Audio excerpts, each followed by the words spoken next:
आपने कई सपने देखे हैं, आपने अपने ज़िंदगी का मकसद भी तय किया है। आप चाहते हैं कि आप अपने परिवार के लिए कुछ करें। आप सब कुछ छोड़कर लग जाते हैं अपने सपनों को पूरा करने। फिर एक दिन कोई आता है और छीन लेता है आपसे आपके चेहरे की रौनक, आपकी नज़र, आपके वो सारे सपने जो आपने संजो करके रखे थे। नहीं छोड़ता आपको इस काबिल कि आप देख सके अपनों को, अपने आसपास होती उथल पुथल को, अपने सपनों को पूरा होते हुए। आपके सामने एकदम से अंधेरा छा जाता है। सोचिए क्या बीतेगी आप पर। नमस्कार, मैं पीयूष चिलवाल। आज के हमारे इस खास कार्यक्रम में आपका स्वागत है। आज जिस खास शख्सियत से मैं आपको इस कार्यक्रम में रूबरू कराने जा रहा हूं, उनका नाम है कविता बिष्ट। कविता उत्तराखंड वुमेन एम्पावरमेंट की ब्रांड एम्बेसडर हैं। वो एक एसिड अटैक सर्वाइवर है। उत्तराखंड के अल्मोड़ा के कनलगांव से दिल्ली परिवार को मुफलिसी से बाहर निकालने की खातिर अपनी पढ़ाई अधूरी छोड़कर नौकरी करने के लिए वो दिल्ली चली जाती हैं। साल 2008 में दिल्ली में रहते हुए उन पर एसिड अटैक होता है और वो इस एसिड अटैक में अपनी दोनों आँखों से देखने की क्षमता खो देती हैं। लेकिन उनकी हिम्मत और जज्बे के आड़े उनकी देख न पाने की क्षमता बहुत छोटी सी लगती है। कविता बीते 3 सालों से यूएसआर हिंदू समिति के साथ जुड़ी हुई हैं और दिव्यांग बच्चों के भविष्य को संवारने का काम कर रही हैं। इसके साथ ही कविता अब महिलाओं के लिए विशेष कविताज वुमेन सपोर्ट होम की शुरुआत कर रही हैं। तो आइए बात करते हैं कविता से उनके इस नए अभियान के बारे में। कविता जी नमस्कार, स्वागत है आपका हमारे इस खास कार्यक्रम में। धन्यवाद। मैम, मैं आपसे जानना चाहता हूं कि आपका इस वुमेन सपोर्ट होम को के पीछे कॉन्सेप्ट क्या है? आखिर क्या वजह है जिस वजह से आपने इस सपोर्ट होम की शुरुआत करने के बारे में सोचा है? वुमेन सपोर्ट होम खोलने के लिए जब मेरे एसिड अटैक का शिकार हुई थी, तो उसके बाद जिस प्रकार मैंने समाज में देखा कि महिलाओं को एक सामान्यता नहीं दी जाती है, और 2014 में जब मेरी निर्भया परपोस्ट में जॉब लगी थी, तो मैंने वहाँ पे काफ़ी ऐसी एसिड अटैक या रेप केस और घरेलू हिंसा की शिकार महिलाएं देखी, और समाज में भी कई ऐसी महिलाएं देखी कि जहाँ पे मतलब महिलाओं को काफ़ी प्रॉब्लम होती हैं, और जैसे घरेलू हिंसा करा तो ससुराल नहीं जा सकती, मायके नहीं जा सकती, तो काफ़ी पीड़ित जो होती हैं कि घर वैसे तो वो ऑलरेडी पहले से ही प्रताड़ित होती हैं, फैमिली में भी उनके साथ इस तरीके से व्यवहार होता है कि वो फैमिली में एडजस्ट नहीं हो पाती, तो वो चाहती है कि कुछ ऐसी जगह मिले मुझे कि जहाँ मैं सेफली रहूँ, डिप्रेशन में ना रहूँ और माइंड फ्रेश रहे। तो उस प्रकार जब मैं 2014 में जॉब में लगी, तो ये मोटिव मेरे दिमाग में आया कि कहीं ना कहीं महिलाओं को एक आसरा कहीं मिले तो महिलाएं शायद सेल्फ डिपेंड भी बने और डिप्रेशन का शिकार ना हो। तो 2015 में जब ब्रांड एम्बेसडर बनाया था, तो मैं जब उत्तराखंड में काफ़ी गढ़वाल और कुमाऊं में घूमी थी, तो तब मैंने ऐसी कई महिलाएं देखी थी। तो ये मोटिव मेरे दिमाग में आया था कि कभी अगर भविष्य में कुछ करना पड़े तो महिलाओं के लिए कुछ ऐसा करें कि जहाँ पे महिलाएं आके सेफली रहें और सेल्फ डिपेंड बनने की कोशिश करें और एक हैप्पी लाइफ जिएं। आपने मैम सेल्फ डिपेंड बनाने की बात की है और एक हैप्पी लाइफ की बात की है, तो जब भी हम ये सपोर्ट होम देखेंगे तो यहाँ पर किस तरीके से हम महिलाओं को देखते हैं कि वो हैप्पी भी रहती हैं और उनको सेल्फ डिपेंड बनाने की तैयारियाँ भी शुरू की जाती, किस तरीके से वो सेल्फ डिपेंड बनेंगी? यहाँ पे जैसे महिलाएं आएंगी, पहली बात तो यहाँ पे जैसे हमारी 18 साल से ऊपर जो डिसेबल बच्चियाँ होती हैं वो आएंगी, और घरेलू हिंसा के शिकार जो महिलाएं होती हैं वो, या एसिड अटैक या रेप केस से कोई भी ऐसी पीड़ित महिलाएं, ओल्ड महिलाएं जो भी आएंगी, तो वो हैप्पी उससे रह सकती हैं कि जो इस कॉन्सेप्ट को हम चला रहे हैं, मैं एक सर्वाइवर हूँ और जिस स्ट्रगल करके मैं बाहर निकली हूँ, जिस तरीके से मैंने अपना मतलब स्ट्रगल करके अपनी लाइफ को आगे पॉजिटिव वे पे लाई हूँ, तो एक मेरे को देख के कहीं ना कहीं उनके अंदर एक पॉजिटिवनेस आएगी कि जिससे वो सोचेंगे कि मेरे को बार बार मोटिवेशन लेकर एक हैप्पी जीना और डिप्रेशन से बाहर रहना कैसे आराम से कैसे निकल सकते हैं। मैम, थोड़ा सा आपकी निजी ज़िंदगी में जा रहा हूँ, मैं आपके जख्मों को कुरेदना नहीं चाहता हूँ, लेकिन ये सवाल हमारे लिए जानना बहुत ज़रूरी भी है और आप इसको एज अ ऑप्शन ले सकती हैं, आप चाहे तो इसका सवाल इस सवाल का जवाब दें, वरना आप इसे स्किप भी कर सकती हैं। नहीं, ऐसा कुछ नहीं है, क्योंकि समाज में पता भी चलना चाहिए कि एग्जैक्ट हुआ क्या है। हाँ, तो मैम मैं आपसे वो वाकया जानना चाहता हूँ कि आखिर किसने, क्यों और किस वजह से आपके ऊपर एसिड अटैक किया था? मेरा वाक़या जो है, नॉर्मली मैं गांव पे रही और पढ़ाई करी। फिर मेरी फैमिली जो है, मेरी दीदी की 2007 में डेथ हो गई थी, तो उसके बाद फादर मेरे डिप्रेशन में रहे, 3-4 महीने ड्यूटी नहीं गए, तो फाइनेंशियल मतलब घर की प्रॉब्लम होने लगी। मैंने पढ़ाई छोड़ी, तो गांव में ही मजदूरी करते थे, तो उसमें इतना रिस्पांस अच्छा नहीं था। तो बाद में फिर मेरे को दिल्ली के नोएडा में गई। नोएडा में जाने के बाद 1 महीना तो पहले मैं खाली रही, फिर मैंने जॉब ढूंढी। जॉब ढूंढने के बाद मैं जॉब वहाँ पे प्रॉपर तरीके से मदरसन सोमिंग सिस्टम लिमिटेड कंपनी में जॉब करने लगी। तो काफ़ी अच्छा रिस्पांस था वहाँ पे वर्क का। तो जहाँ मैं रहती थी उसकी सेकंड गली पे वो लड़का रहता था जिसने एसिड अटैक किया। और नॉर्मली कभी ना मैं उस लड़के से मिली, ना कभी मेरी उससे बात हुई। और आज भी अगर वो लड़का मेरे सामने आए तो शायद मेरे को ये नहीं पता कि ये लड़का है, इसने एसिड अटैक किया है। तो उसने मेरी फ्रेंड के हाथ जवाब भेजा कि इससे मेरे को फ्रेंडशिप करनी है। मैंने मना कर दिया। उसके बाद उसने कई बार ऐसी जवाब भेजता रहा। फिर उसने कहा मेरे को मैरिज करनी है। तो मैंने बोला कि भैया मैरिज करनी है तो मेरी फैमिली से बात करे, वो मेरे को क्यों ऑफ़र कर रहा है। तो वो भी मैंने इनकार करा। फिर दिसंबर में उसने क्रिसमस डे पे गिफ्ट भेजा, मैंने वो भी एक्सेप्ट नहीं किया, वो भी वापस करवा दिया। तो बाद में उसने उस लड़की को बोला कि इसको अपने चेहरे और खूबसूरती का घमंड है, अगर ये मुझसे शादी नहीं करेगी तो लाइफ में कोई लड़का इससे शादी नहीं करेगा, इसका ऐसा चेहरा बना दूंगा, लाइफ में इसे कोई भी लड़का इस तरीके से मतलब सहारा नहीं देगा। तो उस जैसे मेरे साथ एसिड अटैक हुआ वो वाक़या मुझे अभी भी याद है। 2 फरवरी 2008 सुबह 5 बजे मैं रूम से निकली थी, और जैसे बस स्टॉप पे पहुंची 5:15 बजे, तो 2 जने बाइक में आए और दोनों ने हेलमेट पहना हुआ था। पीछे से एकदम बाइक आई, पहले वो सामने से निकल के बाइक क्रॉस होके गई, फिर बैक होके आई काफ़ी दूर से, और एकदम चलती बाइक से पीछे वाले ने एकदम चेहरे पे मारा और भाग गए।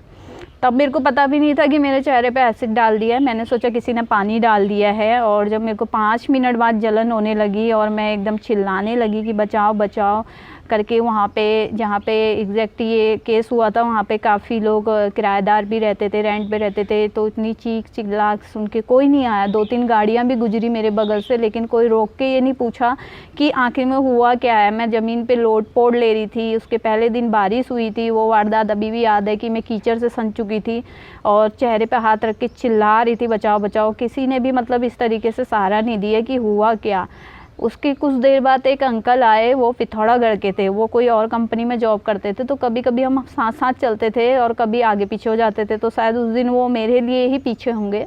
वो आए, उन्होंने मुझसे पूछा कि बेटा क्या हुआ। उन्होंने मेरी यूनिफॉर्म पहचानी, मेरा हैंड पर्स पहचाना। तो उन्होंने कहा बेटा क्या हुआ। मैंने कहा अंकल पता नहीं मेरे चेहरे पे किसी ने पानी डाल दिया और मुझे जलन हो रही है। मुझे तब तक भी ये नहीं पता था कि मेरे चेहरे पे तेजाब डाल दिया है, क्योंकि गांव में कभी इस तरीके से वारदात ना हमने सुनी, ना कभी हमने न्यूज़पेपर में ऐसा पढ़ा, ना टीवी चैनल में। तो मैंने फिर भी उन्हें यही बोला कि मेरे चेहरे पे पानी डाल दिया है और जलन हो रही है। तो उन्होंने बोला पानी नहीं, किसी ने तुम्हारे चेहरे पे तेजाब डाल दिया है। तो जब ऐसे बोला तो मेरे को कुछ समझ ही नहीं आया कि ये हो क्या गया है। तो उन्होंने पूछा फिर कहाँ रहते हो। तो मैंने बताया उनको। तो एक रिक्शा आ रहा था तो उन्होंने उसे रोका, एड्रेस बताया। तो रिक्शे में मेरे को मेरे रूम तक ले गया। फिर मेरे जो मकान मालिक थे वहाँ पे, उन्होंने मेरे को आंटी के जो हस्बैंड थे वो मेरे को हॉस्पिटल लेके गए, उनका बड़ा बेटा, और वो उन्होंने काफ़ी नोएडा के हॉस्पिटल मुझे घुमाया। सारे लोगों ने मना कर दिया, ना डॉक्टर ने हाथ लगाया ना किसी ने। उन्होंने बोला पुलिस केस करो। डॉक्टर ने बोला हम हाथ नहीं लगा सकते, लड़की की जान जा सकती है। और वो अंकल कम से कम नोएडा के ऐसे कोई हॉस्पिटल नहीं होंगे जहाँ नहीं। जब मैं 2 बजे की शिफ्ट में नहीं पहुँची कंपनी, तो कंपनी वालों का मेरी मकान मालिक का यहाँ फ़ोन आता है कि वो कहाँ है, जॉब में नहीं आई है। तो आंटी ने थोड़ा सा गुस्से में उन्हें बोल दिया कि तुम अपनी जॉब की पड़ी है और उसकी ज़िंदगी और मौत का सवाल हो रखा है। तो उन्होंने पूछा कि क्या हुआ। तो उन्होंने बताया कि सुबह कंपनी के लिए निकली थी और बस स्टॉप पे उस पर एसिड डाल दिया और मेरा बेटा और मेरा हस्बैंड उसको हॉस्पिटल ले जा रहे हैं और कहीं भी एडमिट नहीं किया है। तो उन्होंने कंपनी वाले ने बोला कि हम एम्बुलेंस भेज रहे हैं, वो जहाँ हैं वहीं रहें। तो कंपनी से जब एम्बुलेंस आई तब मुझे तकरीबन 2:45 बजे करीब एम्बुलेंस में लेके सफदरजंग दिल्ली में लाया गया। फिर मेरे को 3:30 बजे करीब आईसीयू में डाल दिया था। और मुझे जहाँ तक याद है कि मैं 7 सवा 7 बजे तक का होश में थी। और लास्ट मोमेंट मुझे वो याद है कि एक हॉस्पिटल में एडमिट थी, दिख नहीं रहा था कुछ भी। मैं डॉक्टर से बस ये बोला, या तो तुम कुछ ठंडा ऐसा मेरे चेहरे पे लगाओ जिससे मुझे जलन ना हो, या मुझे बेहोश कर दो। तो डॉक्टर ने बोला कि नहीं, हम ये नहीं कर सकते हैं क्योंकि तुम्हारी जान जा सकती है, तो हमारे लिए रिस्क है। तो उसके बाद शायद मैं बेहोश हो गई, मैं फिर कोई होश नहीं था। फिर मुझे सफदरजंग में जब लाया, डायरेक्टली आईसीयू में डाल दिया गया था। फिर मेरे फादर 3 तारीख को आए, तो फादर ने देखा मैं होश में नहीं थी। फिर उसके बाद मेरे को हल्का फुल्का 4 तारीख होश आया। मेरे फादर ने मेरी मदर को बुलाया। फिर 3 तारीख मदर मेरी रानीखेत से चली, 4 तारीख दिल्ली पहुंची। तो 4 तारीख जब मेरे को हल्का सा होश आया तो उन्होंने बोला कि पेशेंट के गार्जियन, वो पेशेंट को होश आया, पापा आए। पापा ने पूछा बेटा क्या हुआ बाबू? मैंने कहा कुछ नहीं। मैंने कहा मुझे जलन हो रही है। पापा ने कहा बेटा मैं इधर खड़ा हूँ। मैंने कहा पापा मुझे कुछ दिख नहीं रहा है। तो पापा रोने लगे। तो फिर उसके बाद पापा बोले कि कुछ दिख नहीं रहा है। तो मैंने कहा जलन हो रही है और कुछ दिख नहीं रहा है। तो बाद में फिर पापा रोते हुए बाहर को चले गए। उसके बाद फिर मैं बेहोश हो गई। फिर मेरे को 8 तारीख होश आया। फिर मम्मी आई, मम्मी ने भी इसे, मैंने कहा मुझे कुछ दिख नहीं रहा है। तो इस तरीके से फिर मैं 1 महीना आईसीयू के अंदर बेहोश रही हूँ। और बेहोश रहने के बाद फिर प्रॉपर तरीके से 1 महीना, मतलब डॉक्टर ने जवाब दे दिया था कि पेशेंट कोमा में भी जा सकता है। तो 1 महीने बाद जब मुझे होश आया तो मेरे को फिर उसके बाद वार्ड में शिफ्ट किया और आँखों से कुछ दिख नहीं रहा था।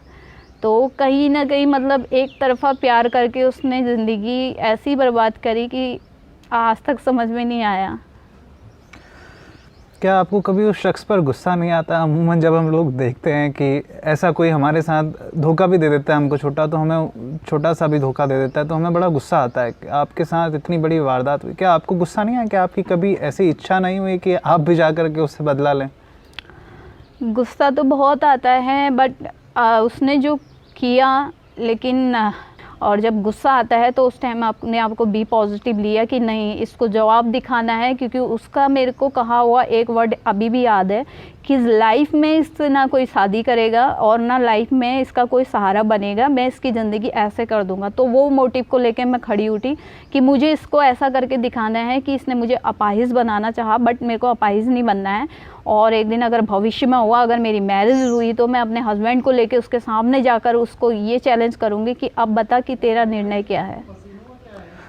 क्या उस शख्स ने इस हमले के बाद आपसे कभी माफ़ी मांगने की कोशिश की? क्या कभी आपसे संपर्क करने की कोशिश की?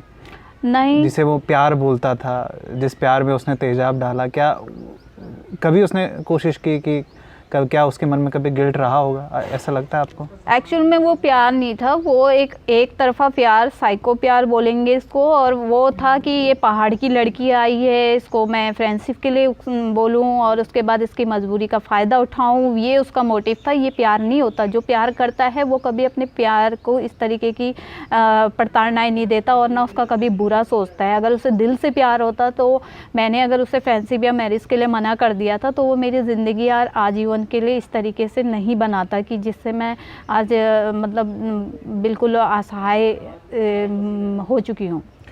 अभी आपने एक चीज़ का जिक्र किया था और हम अमूमन इसे अपने आसपास भी देखते हैं। जब भी किसी लड़की के ऊपर, किसी महिला के ऊपर कोई हमला होता है या किसी तरीके का उसका शोषण होता है तो पहला ब्लेम उसी पर डाल दिया जाता है कि यार ये तो होगी ऐसी, ठीक है, ये तो है ही कैरेक्टरलेस। कई बार चरित्र हनन करने की कोशिशें की जाती हैं। क्या आपके साथ ऐसा किया गया? ऑब्वियस सी बात है किया गया होगा, मुझे भी लगता है कि ये किया गया होगा क्योंकि जिस सोसाइटी में हम रहते हैं यहाँ ये होता है। तो आप इससे कैसे कोप अप करते हैं? एक्चुअल में मैं बताऊँ कि कोई भी क्राइम हो, चाहे रेप का हो या चाहे एसिड अटैक का हो, तो समाज हमेशा महिला को ही गलत बताती है। वो चीज़ हम प्रैक्टिकली देख भी चुके हैं और वो चीज़ देखते आते हैं। एक्चुअल में उनको सारी स्टोरी पता नहीं होती कि किसकी गलती है किसकी नहीं है। बिना सोचे, बिना समझे, बिना जाने उस पर टिप्पणियाँ करना शुरू कर देते हैं और इस तरीके से मतलब ये नहीं सोचते हैं कि एक प्रताड़ित है, विक्टिम है, सर्वाइवर है, तो इसको किस तरीके से हम मतलब मोटिवेशन कर सकते हैं। तो कहीं ना कहीं वो इस तरीके से डीमोटिवेशन करते हैं और कई बार कोई हमारे चेहरे पे टिप्पणी कर देता है, कोई के कुछ। तो वो खैर मेरे को नहीं फ़र्क पड़ता कि कोई क्या कर रहा है, क्योंकि मैं अपने आप को खुद लाइक करती हूँ, तो मुझे फ़र्क नहीं पड़ता कि कोई मुझे लाइक कर रहा है या नहीं कर रहा है। अगर हमारा काम और हमारा चरित्र ठीक है तो हाँ, मैं उस चीज़ को लेके चलती हूँ कि हर आदमी मुझसे जुड़ेगा। दूसरी बात, जो चरित्र पे, कैरेक्टर पे अगर जब जो चीज़ बोलते हैं तो मुझे प्राउड है कि मेरे साथ एसिड अटैक हुआ है, तो मैंने अपने चरित्र को बचाने के लिए अपनी आंखें, अपना चेहरा खोया है और ना कि अपना जिस्म खोया है। मैंने अपना जिस्म सेफ रखने के लिए अपनी आंखें, चेहरा खोई। और जो समाज में इस तरीके के अभद्र जो चरित्र पे बोलते हैं, तो वो उनकी मानसिकता है, उनकी मंदबुद्धि है। वो ये नहीं सोचते हैं कि हमारे परिवार में भी हमारी बेटी, बहन या हमारी माँ कोई भी हैं तो कल उन पे भी इस तरीके से अभद्रता हो सकती है। तो बिना सोचे समझे किसी पे भी टिप्पणी करना और किसी के ऊपर इस तरीके से कीचड़ उछालना, तो वो बहुत अभद्रता है। अगर आप उसकी हेल्प नहीं कर सकते, उसको मोटिवेशन नहीं कर सकते, तो उसको डीमोटिव भी करने की कोशिश ना करें। समाज सेवा का आइडिया आपके मन में कहाँ से आया? मतलब हम देख रहे हैं कि कविता पहले एसिड अटैक सर्वाइवर थी, सिर्फ वो देख नहीं सकती थी, और उसके बाद उसने आज ये फैसला किया है कि अब वो दुनिया को एक नया नज़रिया, एक समाज को एक नया नज़रिया देने के रास्ते पर चल पड़ी है। तो ये कैसे, मतलब कहाँ से, ये किस मोड़ पर आपको लगा कि हाँ, आपको अब समाज सेवा की तरफ को बढ़ना चाहिए और अब आपको ये काम शुरू करना चाहिए? समाज सेवा का तो खैर जब मेरे साथ एसिड अटैक नहीं हुआ था, पहले से ही मेरे को बचपन से ही काफ़ी, मतलब सोशल वर्क, कभी किसी के वहाँ है, किसी की हेल्प करना, ये चीज़ें पहले से ही मेरे अंदर एक्टिविटी थी। इस एक्टिविटी की वजह से मेरे फैमिली वाले भी मुझे काफ़ी डांटते थे, मारते भी थे कि घर का नहीं करती, दूसरों का करती है। लेकिन जब एसिड अटैक हुआ था उसके बाद तो मैं 2-2.5 साल तक का जब बिल्कुल ही अपने लिए ही कुछ नहीं कर पा रही थी, तो दूसरों के लिए क्या करती। 2014 तक यही सिचुएशन थी मेरी। 2014 के बाद जब मेरी जॉब लगी तो 2012 में मेरे को हल्द्वानी में जब ऑपरेशन के लाया गया था, तो वहाँ पे एक समाजी कार्यकर्ता हैं गुरविंदर सिंह चड्डा जी, सबसे पहले वो मुझे मिले थे सोशल वर्क। तो वो मुझे उस टाइम पे वहाँ पे डीएम निधिमणि त्रिपाठी मैडम थी, उनके पास ले गए। मैडम ने मेरी काफ़ी हेल्प करी, उन्होंने भी करी, चड्डा जी ने। और उसके बाद फिर जब उन्होंने मेरे को, मैडम ने फिर IAS राधा रतोड़ी मैम जी से मिलाया, तो मैडम ने फिर मेरे को, जब मैंने विजन के लिए मैडम ने मेरे को कई जगह दिखाया, तो मैडम ने यही चीज़ बोली कि बेटा देखो, चेहरे से कुछ नहीं होता है। मैं प्राउड है कि आपने अपने चरित्र को बचाने के लिए इतना सब कुछ अपना गंवाया है। चेहरा तो ठीक हो जाएगा बेटा, आंखें नहीं हो सकती, लेकिन तुम कुछ ऐसा काम करो जिससे तुम एक समाज के लिए आईना बन जाओ। और जिस प्रकार मैंने देखा कि लोग मेरी मदद करते थे, मेरे ऑपरेशन के लिए डोनेशन करते थे, और उस टाइम पे मैंने सोचा कि मैं अगर ठीक हो गई, अगर कभी भविष्य में अगर मेरी ऐसी कंडीशन हो गई कि मैं दूसरों के लिए कुछ कर पाऊँ, तो मैं ज़रूर गरीबों के लिए या कुछ ऐसे असहाय लोगों के लिए ज़रूर हेल्प करूँगी और उनके हेल्प के लिए हमेशा तत्पर रहूँगी करके। तो 2014 में जब मेरी जॉब लगी थी, तो मैंने देखा समाज में काफ़ी लोग इस तरीके से प्रताड़ित कर रहे थे। फिर 2015 में जब मैं ब्रांड एम्बेसडर बनी, तो उसके बाद लोगों का नज़रिया मेरे लिए बिल्कुल एकदम चेंज हो गया। किसकी सर्वाइवर, किसका क्या, सब भूल गए लोग। तो उस टाइम पे बस मैम मैम मैम, जो पहले नमस्कार नहीं करता था, आज वो खुद झुक झुक के नमस्कार करते हैं। लेकिन मेरे को ये कोई मान्य नहीं रखता, बट वो चीज़ भूल जाते हैं कि हमने इसको एक समय पे किस तरीके से धिक्कारा था, किस तरीके से हमने कमरे देने के लिए इनको धिक्कारा था। तो वही चीज़ें फिर मैंने सोचा कि नहीं, अब समाज के लिए करना है। और जब मैं एक दिन अकेले बैठी थी, तो मैंने सोचा क्यों ना मैं समाज के लिए जीऊँ, मैं क्यों ना कि समाज के लिए करूँ, क्योंकि मेरे को पुनर्जन्म मिला है। जो आदमी 1 महीने ICU में बेहोश रहा और उसके सडनली उसको 1 महीने बाद होश आता है और उसे दुनिया कुछ नहीं दिखती, तो उसके लिए तो एक पुनर्जन्म है कि अपनी पुरानी दुनिया छोड़ के वो नई दुनिया में आया है। तो इसलिए मेरे को भगवान ने कहीं ना कहीं बचाया है लोगों की मदद करने के लिए। आप इतनी पॉजिटिव कैसे हैं? ये चीज़ मैं आपसे जानना चाहता हूँ। एक्चुअल में पॉजिटिव तो पहले नहीं थी, बट जब मेरे साथ समाज में कुछ ऐसे मोमेंट हुए मेरे साथ कि मेरे को लगा कि मैंने बस, फिर जब कुछ मोमेंट ऐसे हुए कि पहले मैं DM के पास जाने के लिए डरती थी, पहले मैं किसी अफसर के पास जाने के लिए डरती थी, न्यूज़ चैनल में बाइट देने के लिए डरती थी, घबराती थी, आवाज़ लड़खड़ाती थी। तो बाद में जब मैंने धीरे धीरे समाज में ऐसे मोमेंट देखे, तो मैंने कहा ज़्यादा से ज़्यादा क्या होगा, या यस होगा या नो होगा, ज़्यादा से ज़्यादा कोई मार तो नहीं देगा, गोली तो नहीं मारेगा या लठ तो नहीं मारेगा, तो ज़्यादा से ज़्यादा यस या नो होगा। तो इसलिए पॉजिटिव रहो कि कोई भी काम करो तो उसमें या तो हाँ होगी या ना होगी, ना होगी तो उसके पीछे कुछ भलाई होगी, हाँ होगी तो उसके पीछे भी कुछ भलाई होगी।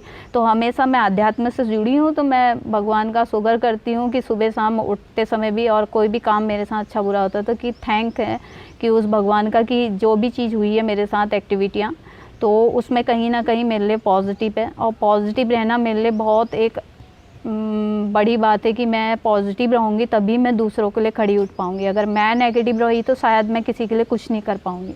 मैम, हम जब अमूमन एक चीज़ देखते हैं कि जैसे कोई नज़र खो देता है या कोई किसी तरीके से दिव्यांगता हासिल करता होती है किसी में, तो हम लोग देखते हैं कि लोग उनका मजाक उड़ाते हैं।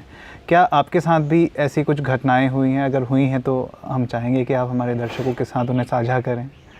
हाँ, समाज में एक्चुअल में जब मेरे साथ 2008 से पहले एसिड अटैक नहीं हुआ था, मेरी भी आप लोगों की तरह एक नॉर्मल लाइफ थी। स्कूल जाते थे, हंसते थे, खेलते थे, बैठते थे। इतनी मतलब मैं इतनी चुलबुल थी कि पूरा गांव में 1 घंटे में पूरा घूम आती थी। और मेरे घर वाले मेरे से परेशान रहते थे, घर में टिकती नहीं है, ये नहीं होता है। तो सडनली जो आदमी देखने वाला, और एक दिन उसके साथ एक पल भर में जो घर से निकला है जॉब करने, उसको ये नहीं पता कि मैं वापस घर इसी अवस्था में आऊँगा। पल भर में उसके साथ ऐसा हादसा होता है कि वो अपना सब कुछ खो देता है, चेहरा खो देता है, आंखें खो देता है। और जब आंखें खो देता है तो उसके बाद तो मैंने जो 2008 के बाद देखा है कि जब तक आदमी सही है तब तक उसकी वैल्यू है, और जब उसका अगर कोई भी शरीर का अंग क्षतिग्रस्त हो गया तो उसकी वैल्यू ना फैमिली में होती है ना समाज में होती है। तो समाज में भी कई लोग, मैं जब गांव गई तो गांव में लोगों ने मम्मी पापा से इस तरीके से नेगेटिव विचार थॉट डालने शुरू कर दिए। आपकी लड़की अंधी हो गई, कैसे पालोगे, और कल लड़की की शादी होगी, बहू के लिए परेशानी हो गई। तो उस टाइम पे मैंने सोचा मेरे को कुछ करना है। मैंने दिल में ठाना कि मेरे को कुछ ऐसा करके दिखाना है कि जो ये ब्लाइंड को धिक्कार रहे हैं तो एक दिन यही मतलब उस चीज़ को मानेंगे कि हाँ, नहीं देखने वाला आदमी बहुत बेस्ट काम कर सकता है। और मैं ये चीज़ मानती हूँ कि एक नॉर्मल आदमी बहुत फास्ट काम कर सकता है, बट ब्लाइंड 5 मिनट लेट करेगा, लेकिन जो करेगा परफेक्ट करेगा, अच्छा करेगा। तो समाज में कई लोग ऐसे मिले हैं जिसने मेरे ब्लाइंड होने पे अभद्रता करी है, मेरे चेहरे पे अभद्रता करी है, और कई चीज़ें हैं, कई इशूज़ हैं, एजुकेशन पे अभद्रता करी है। तो मैं नहीं मानती कि एजुकेशन होना एक इम्पोर्टेंट चीज़ है। सबसे बड़ी इम्पोर्टेंट चीज़ है आपका हुनर, आपकी काबिलियत और आपके विचार, आपकी क्या समाज के लिए विचार हैं, दूसरे के लिए क्या थॉट हैं। और मैं तो बस यही कहती हूँ कि कभी हमारे हाथों से किसी का बुरा ना हो। अगर दूसरा कोई हमारे लिए बुरा कर रहा है तो वो उसके अपने ऊपर है। तो समाज में कई, अभी कुछ समय पहले भी ऐसी मेरे साथ हुआ। तो अभद्रता जब हुई तो काफ़ी डिप्रेशन में रही। उस डिप्रेशन से मैं कैसे बाहर निकली हूँ मैं जानती हूँ। अगर इस तरीके से डीमोटिवेट करने वाले अगर वो करेंगे, अगर मैं टूटूँ तो शायद मैं कुछ ना कर पाऊँ और ना आगे बढ़ पाऊँ। कविता जी, जो आप ये वुमेन सपोर्ट होम शुरू कर रही हैं, इसमें आपके साथ और किन किन लोगों का सहयोग है जो आपके इस प्रोजेक्ट में आपका साथ देंगे, जो आपके साथ इस प्रोजेक्ट में हेल्प करेंगे और महिलाओं के सशक्तिकरण में अपना हिस्से का योगदान देंगे? मैं जो अभी ये Kavita's woman home support home open करने जा रही हूँ, पहले इसमें हमारा जो मोटिव था वुमन होम सपोर्ट होम का ही था। तो रामनगर पिरूमदार बसई में जो यूएसआर स्कूल है, इसके जो ऑनर हैं मैनेजर मिस्टर संदीप रावत जी, इनके संपर्क में तो मैं कंटिन्यू थी। तो हमारा यहाँ पे पहले कॉन्सेप्ट अलग सा था खोलने का। तो बाद में जब अभी बीच में उन्होंने मेरे को आइज़ के लिए दिखाया तो डॉक्टर ने साफ इनकार किया। तो उस टाइम पे उन्हें लगा कि अगर ये नहीं देख सकती तो इसके लिए कुछ कर रहे हैं कि ऐसा करें कि ये समाज के लिए आईना बन जाए और अपने पे सेल्फ डिपेंड हो जाए। तो इसकी आंखें इस तरीके से बना दी जाएं कि इसको अपने आँखों का कभी इस तरीके का एहसास ना हो।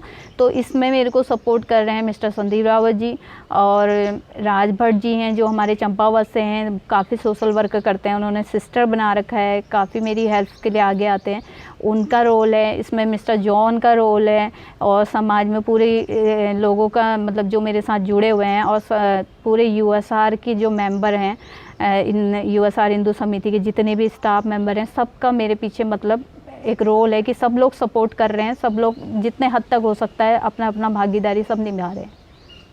आप कई और एनजीओज़ के साथ भी जुड़ी होंगी शायद, तो हाँ यूएसआर के साथ आपका पिछले 3 साल से आप यूएसआर के साथ हैं, तो यूएसआर के साथ आपका अनुभव कैसे लग रहा है कि आपने यूएसआर के साथ ही इस प्रोजेक्ट को शुरू करने का प्लान किया?